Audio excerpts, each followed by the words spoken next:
আসসালামু আলাইকুম। ভালো আছেন সবাই? মুক্তবাক অনুষ্ঠানে আজকে আপনাদের সাথে আছি। আমি বলতে চাই অনেক কিছু, বলতে পারি না, কি বলিব কি করিব ভাইবা পাই না। অবশেষে আমি ভাবিয়া পাইলাম যখন দেখলাম প্রধান তুলসী গ্যাবার্ড তিনি ভারতে একটি আপনার গোয়েন্দা যে প্রধানদের একটি সম্মেলনে এসে সেখানে বাংলাদেশ বিষয়ে এনডিটিভির এক সাংবাদিকের প্রশ্নের জবাবে তিনি সেখানে যে মন্তব্য বাংলাদেশ সম্পর্কে করেছেন, বাংলাদেশের মাইনরিটিদের সম্পর্কে করেছেন, বাংলাদেশের যে ধর্মীয় সংখ্যালঘু বলেন বা যেই এখানে তিনি উল্লেখ করেছেন যেটা হচ্ছে যে বাংলাদেশ খিলাফততন্ত্রের দিকে যাচ্ছে, এরকম কথাগুলো যেন, অর্থাৎ এখানে ধর্মীয় সংখ্যালঘু যারা আছে তারা এখানে নির্যাতিত হচ্ছে এবং যারা এখানে মুসলিমতন্ত্র প্রতিষ্ঠা হইতে চাইতেছে, এরকম কথা তিনি আর কি বলছেন আর কি। যাই হোক, এখন আসলে কথা হয়েছে যে তিনি এটা কেন বলছেন বা কেন বলতে গেলেন সেটা আসলে একটু আলোচনা করা দরকার। আসলে হয়তো তুলসী গ্যাবার্ড এই জন্যই বলছেন কেননা বাংলাদেশের সংখ্যালঘুদের বিষয়ে ডোনাল্ড ট্রাম্প পূর্বে অনেক দু একটা টুইট করছেন, এখন সেই বিষয়গুলো হয়তো তিনি মাথায় রাখছেন, অথবা বাংলাদেশে কিছু ইতিপূর্বে যে সমস্ত ঘটনাগুলো ঘটছে ওই সমস্ত ঘটনাগুলো বিশ্লেষণ করে তিনি হয়তো এই সমস্ত কথা বলতে পারেন। এখন বাংলাদেশে ইতিপূর্বে যে সমস্ত ঘটনাগুলো ঘটছে, যেটা হচ্ছে কি আপনার এই যে ডেলি স্টারের পত্রিকার যে ভবন আছে ওটার সামনে যায়া গরু জবাই দেওয়া মিডিয়ার সামনে, তারপর হচ্ছে কি আপনার মতিঝিলে গরু জবাই দেওয়া, এই সমস্ত ছোট ছোট ঘটনাগুলো হয়তো তারা হয়তো বিশ্লেষণ করছেন। অথবা বাংলাদেশে যেন বাংলাদেশীয় বংশোদ্ভূত বা বর্তমানে যিনি ফ্রান্সে অবস্থান করতেছেন যে ব্রাহ্মণ যেই পীর সাহেব, অর্থাৎ এখানে আমি পিনাকি ভট্টাচার্যের কথা বলছি, তিনি যে আহ্বান করছিলেন ধানমন্ডি ৩২ নম্বর ভাঙ্গার জন্য, এখন তার ডাকে সারা দিয়ে তৌহিদি জনতা নামে বা সাধারণ জনতা নামে যারা গিয়ে সেখানে হামলা করছে বা ধানমন্ডি ৩২ নম্বর ভাঙ্গা ফেলাইছে। হ্যাঁ, এখন হয়তো সেটার একটা প্রতিক্রিয়া থাকতে পারে। এখানে পিনাকি সাহেব একটা কথা বলছেন যেটা হচ্ছে গিয়ে সেখানে তিনি মসজিদ নির্মাণের জন্য ডাক দিয়েছেন। এখানে আমার একটু কথা আছে ভাই, আপনি মসজিদ নির্মাণ করতে পারেন বা বলতে পারেন, সেটা হয়তো আপনি বলতে পারেন, কিন্তু আসলে মসজিদ নির্মাণ কি অন্যের জায়গায় বা জোর করে দখলকৃত জায়গায় কি আসলে মসজিদ নির্মাণ সম্ভব ভাই? অথবা আপনি হয়তো জানেন না বা আপনি ব্রাহ্মণ মানুষ, হয়তো আপনি এই বিষয়ে আপনার জ্ঞান নাই, নাও জানতে পারেন, কিন্তু আপনি যাদেরকে এখানে উস্কে দিয়েছেন বা যারা আপনার অনুসারী ভক্ত অনুরাগীগণ আছেন, আমাদের ধর্মীয় ভাইয়েরা, তারা কি আসলে এই বিষয়টা জানে না? হ্যাঁ, অবশ্যই তারা জানে, কিন্তু কিন্তু তারপরেও তারা সেখানে গেছে, এখানে বাঙ্গাকে তারা পুণ্যের কাজ মনে করছে। হ্যাঁ, পুণ্যের কাজ মনে করতে পারেন, সমস্যা নেই, কিন্তু ভাই এখানে যেন ওই যে মনে করেন একটা ব্যক্তি কিন্তু সেখানে আইএসআই এর পতাকা নিয়ে সেখানে ছবি তুলছেন, ছবি তোলার পরে হয়তো এটা তিনি ফেসবুকে আপলোড দিয়েছেন, অথবা এইটুকু এগুলো বিভিন্ন মাধ্যমে বিভিন্ন চ্যানেল দিয়ে হয়তো বা কোনো বিদেশি কোনো সংস্থার কাছে বা এরকম যুক্তরাষ্ট্রের কোনো প্রতিনিধিদের কাছে চলে গেছে। এখন তার প্রতিক্রিয়া হিসেবে হয়তো তুলসী গ্যাবার্ড এই কথা বলতে পারেন নাকি? অবশ্যই পারেন। এখন কোনটা সঠিক সেটা আসলে আমরা জানি না, অথবা কোনটা ব্যাঠিক তাও আমরা জানি না, কিন্তু আমরা যে সমস্ত ঘটনাগুলো ইতিপূর্বে আমাদের চোখের সামনে ঘটতে দেখেছি এগুলো তো আমরা বিশ্লেষণ করতে পারি।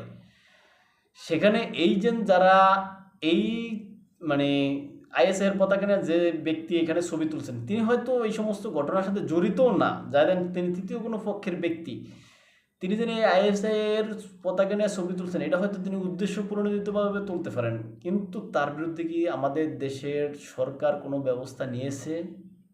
যারা অন্তর্বর্তীকালীন সরকার হিসেবে আসেন তারা কোনো ব্যবস্থা নিয়েছে তার বিরুদ্ধে? নেয় নাই। এখন যারা এই সমস্ত ঘটনাগুলো বিশ্লেষণ করে হয়তো তুলসী গ্যাবার্ড এই বক্তব্য দিতে পারেন, যাক সেটা তাদের বিষয়, আসলে আমাদের বিষয় সেখানে না। কোন বিষয়ে বলছে বা কেন বলছে সেটাও না, আমরা মূলত সাম্প্রতিক ঘটনাগুলো সম্পর্কে একটু বলতে চাইছিলাম আর কি। আর আমরা যাই একটু বর্তমানে যেই গত ১-২ দিন আমাদের দেশে যে বিষয়টা খুবই খুবই ভাইরাল হয়েছিল, যেটা হয়েছে যে আপনার এই যে ১৫০ জন ওয়ার সাথে নিয়োগ দিয়েছে আমাদের সমন্বয়ক ভাইয়েরা, এই সমন্বয়ক ভাইয়েরা তারা কিন্তু এখানে তাদের প্রধান উদ্দেশ্যই ছিল এখানে বৈষম্য প্রতিরোধ করা। এখন তারা সকল বৈষম্য শেষ করে দিয়েই তারা কি পরীক্ষাবিহীনভাবে, কোনো পরীক্ষা নাই, কোনো নিয়োগ বিজ্ঞপ্তি নাই, কিচ্ছু নাই, তারা কিভাবে 150 জন ব্যক্তিকে ওর সাথে নিয়োগ দিয়েছে আপনাদের কাছে? এখন তারা এখানে তাদের ক্ষমতা পায়া তারা এইভাবে যদি নিয়োগ দেয়, তাহলে এখানে আওয়ামী লীগ অথবা বিএনপি করলে যদি অবশ্যই দোষের সবাই দেখতো, কিন্তু এখন সমন্বয়করা যখন করছে তখন তো এটা দোষ অবশ্যই হবে। এই বিষয়ে কোনো ব্যবস্থা কি সরকার নিয়েছেন? নেন নাই।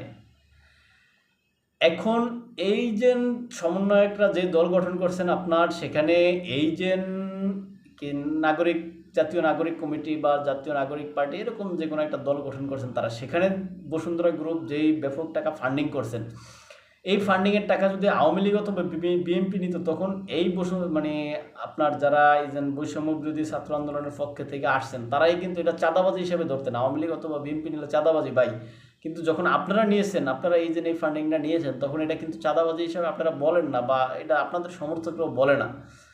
যা কাজ এক, অন্যায় এক, কিন্তু তারপরে এক এক জায়গায় যায় অন্যায় বা চাঁদাবাজি হয়, আরেক জায়গায় যায় এটা মানে বৈধ হয়ে যায়। আপনাদের ক্ষেত্রে বৈধ, আওয়ামী লীগ বা বিএনপি করলে সেক্ষেত্রে অবৈধ। নতুন একটা। আর আমরা যাই একটু গাজা ভূখণ্ডে। আসলে গাজা ভূখণ্ডে ইসরায়েল যে বর্বর হত্যাকাণ্ড চালাইতেছে, সেটা আসলে ইসরায়েলের প্রধানমন্ত্রী বেনিয়ামিন নেতানিয়াহু, আসলে তিনি সবচেয়ে নিকৃষ্টতম একজন ব্যক্তি, এটা তিনি প্রমাণ দিচ্ছেন বারে বারে। কিন্তু সর্বশেষ এই রমজান মাসের শুরু থেকে গাজা ভূখণ্ডকে তিনি যেভাবে অবরুদ্ধ করে রেখেছেন, সেই অবরুদ্ধ গাজায় পানি খাবার কিচ্ছু নাই। এই অভুক্ত মানুষগুলোর উপরে মানে যারা তাঁবুতে শুয়ে আছে, যাদের থাকার ঘর নাই, সেখানে ইসরায়েলের প্রধানমন্ত্রী বেনিয়ামিন নেতানিয়াহু তার আধুনিক যে সমস্ত যুদ্ধ বিমান দিয়ে বোমা ফলাইতেছেন, এটা কাপুরুষ রচিত ঘটনা ছাড়া আর কিছুই না। তারা কাপুরুষের মতো এভাবে রাতের অন্ধকারে সেখানে যায় বোমা হামলা করতেছে, এবং কি তারা এক রাতের ভিতরে আপনার মানে কতক্ষণ সময়ের ভিতরে 400 থেকে 500 লোক মানে হত্যা করার পরেও তারা বলে যে এটা কিছুই না, মাত্র শুরু। চিন্তা করছেন? এটা কিছুই না, মাত্র শুরু। এখন এই ক্ষেত্রে কি ইসরায়েলের প্রধানমন্ত্রীকে কেউ কি কোনো আইনের কাঠগড়ায় দাঁড় করাবে? মনে হয় না। আবার ইসরায়েলের প্রধানমন্ত্রী কি কোনো, বা ইসরায়েল কি কোনো নিষেধাজ্ঞার কবলে পড়বে? তাও না, কেননা তাদের সবচেয়ে বড় সমর্থক যুক্তরাষ্ট্র, আর যুক্তরাষ্ট্র এই নিষেধাজ্ঞা খেলাগুলা অন্যান্য দেশের প্রতি খেলে। নির্লজ্জভাবে ইসরায়েলের যুক্তরাষ্ট্রের পক্ষ থেকে বলা হয়েছে যে এখানে তাদের সাথে সমন্বয় করে ইসরায়েল নাকি তাদের উপরে হামলা করছে। এখন এখানে কি ইসরায়েল ডোনাল্ড ট্রাম্পের যেই